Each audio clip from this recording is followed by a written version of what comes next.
as part of the 35th anniversary of the Super Mario Bros. Franchise, Nintendo released Mario 35. That's gone now. But more importantly, perhaps, they released a little bundle called Super Mario 3D All-Stars. This was a fairly simple re-release of Super Mario 64, Super Mario Sunshine, and Super Mario Galaxy. This title was a limited release only available from September of 2020 through March 2021.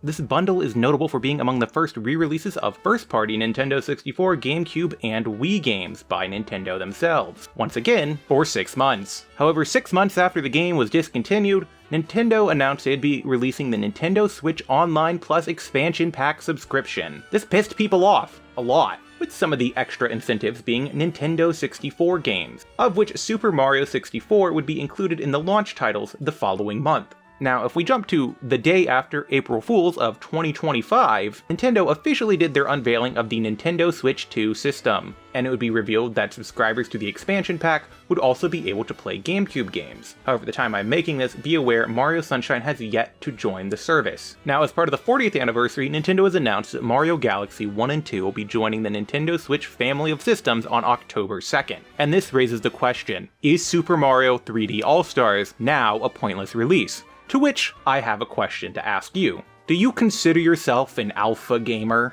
If you don't, yeah, it's a pointless release, don't bother. If you do, the answer is a little bit more complicated. And by Alphagamer, I mean people that somehow justify buying 7 copies of Sonic 2 on Nintendo Switch, even though there's only like 5 significantly different versions of the game. Like me. I don't even like Sonic 2. That is to say, it is the minor differences that validate the existence of 3D All-Stars. So, we're gonna go about this in, I guess, chronological order here. As previously mentioned, 3D All-Stars includes Super Mario 64, and Super Mario 64 is also included in the Nintendo Switch 64 Online app. Typically speaking, when games are remade or re-released in an as-is state, such as the Virtual Console, they will use the most up-to-date version of the game. For example, there are 3 main revisions of Ocarina of Time, at least in North America, that being 1.0, 1.1, and 1.2, with only the first 2 revisions being available on gold cartridges. And as far as our conversation is concerned here, basically, gold cartridges have a couple of glitches that are exclusive to them, and 1.2 is less buggy,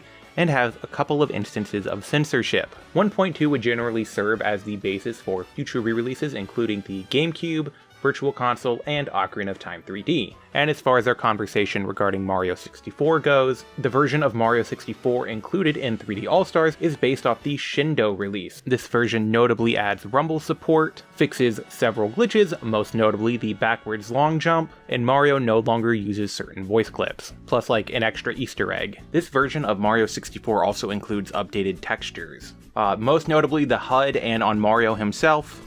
Aside from that, the biggest difference is you can invert and uninvert the camera controls, as applies to all games in Super Mario 3D All-Stars. Also, this runs at 720p in 4x3. So, how does this compare to the NSO version? The NSO version is American Super Mario 64, so we have So Long Gay Bowser, and the backwards long jump glitch. Anyway, same resolution, also 4x3. The biggest difference is that in exchange for having not nicer textures and being able to invert the camera, you have save states and rewind on Switch 2 in addition to CRT filters.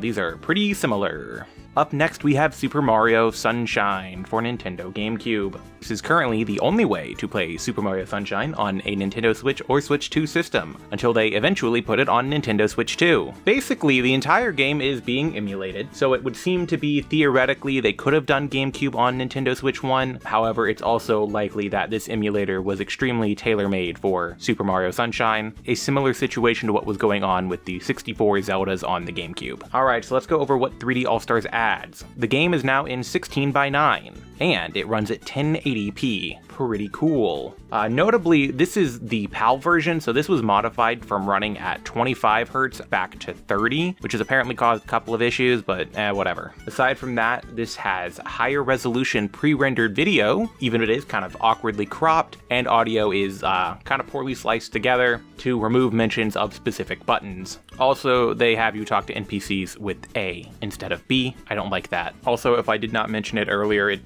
now runs in 16:9 and is 1080p. For the NSO version, you get save states, you get a CRT filter, you cannot swap around the camera controls, and apparently those run at 900p. These are otherwise about the same. Sunshine in All-Stars does make it shoot water a little bit slower off the bat. This is probably going to get applied to the NSO version too. And then now we have Mario Galaxy. Compared to Wii, they added in touch and gyro controls, and the games run at a higher resolution. 3D All-Stars Galaxy is pretty much just vanilla Galaxy minus the ability to use Mii's as your save icon. Mario Galaxy Switch looks like it's actually doing a good bit. They're adding more crap, you're getting new UI, they're redoing textures. Some of them are basically the same texture, as in, let's just make this higher resolution, but kind of different. Some of them just generally look better, other ones look worse. Also, they have redone the cutscenes. That being said, 3D All-Stars is going to be a different experience than the other ways to play these games on Nintendo Switch. The most important thing being, Mario 64 and Sunshine are not tied to a subscription, which is pretty cool. But yeah, that being said, it's not really pointless, but unless you're a psychopath, yeah, you don't necessarily need to double up on Mario Galaxy 1.